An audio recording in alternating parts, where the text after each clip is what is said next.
ಮನೆ ಎಷ್ಟೇ ದೊಡ್ಡದಾಗಿದ್ರೂ ಬಾಗಿಲು ಚಿಕ್ಕದೆ. ಬಾಗಿಲು ಎಷ್ಟೇ ದೊಡ್ಡದಾಗಿದ್ರೂ ಬೀಗ ಸಣ್ಣದೆ.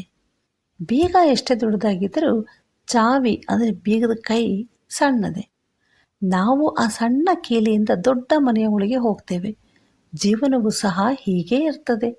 ನಮಗೆ ಇರುವ ಚಿಂತೆ ಅತಿ ದೊಡ್ಡದಾಗಿ ಕಂಡರೂ ಸಹ ಒಂದು ಚಿಕ್ಕ ವ್ಯತ್ಯಾಸ ಅಥವಾ ಚಿಕ್ಕ ತೀರ್ಮಾನ ಸಾಕು, ಅದುವೇ ಎಲ್ಲ ಚಿಂತೆಗಳನ್ನು ಬದಲಾಯಿಸುವ ಕೀಲಿಯಾಗಿರುತ್ತದೆ. ಕೀಲಿ ಇಲ್ಲದ ಯಾವುದೇ ಬೀಗವನ್ನು ತಯಾರಿಸಿರುವುದಿಲ್ಲ. ಅದೇ ರೀತಿಯಲ್ಲಿ ದೇವರು ಪರಿಹಾರವಿಲ್ಲದ ಯಾವುದೇ ತೊಂದರೆಯನ್ನು ನಮಗೆ ನೀಡುವುದಿಲ್ಲ. ಒಬ್ಬರ ನಿಜವಾದ ಸ್ವಭಾವ ಅವರ ಕಷ್ಟವನ್ನು ಎದುರಿಸುವಾಗಲೇ ತಿಳಿದು ಬರ್ತದೆ. ನನ್ನ ನೆರೆಯವರೊಬ್ಬರು ಎಲ್ಲರಿಗೂ ಒಳ್ಳೆಯ ಸಲಹೆಯನ್ನು ನೀಡುತ್ತಿದ್ದರು.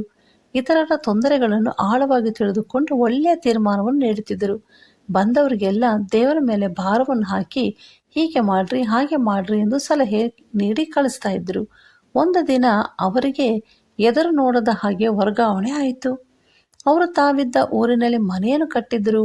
ಹೆಂಡತಿಗೂ ಆ ಊರಿನಲ್ಲೇ ಕೆಲಸ. ಎಲ್ಲ ರೀತಿಯಲ್ಲೂ ಸಂತೋಷವಾಗಿ ನೆಲೆಗೊಂಡಿದ್ದರಿಂದ ವರ್ಗಾವಣೆ ವಿಷಯ ಕೇಳಿದಾಗ ಅವರಿಗೆ ಏನು ಮಾಡಬೇಕೆಂದು ತಿಳಿಯದೆ ಹಾಗಾಯಿತು.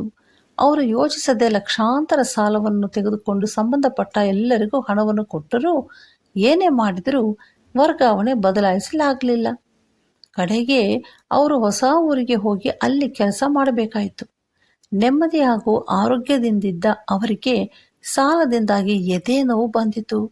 ಈಗ ಅಸೌಖ್ಯದ ರಜಾವನ್ನು ತೆಗೆದುಕೊಂಡು ಮನೆಯಲ್ಲಿ ಕುಳಿತುಕೊಂಡಿದ್ದಾರೆ. ಇವೆಲ್ಲ ಕಷ್ಟ ಯಾರಿಂದ?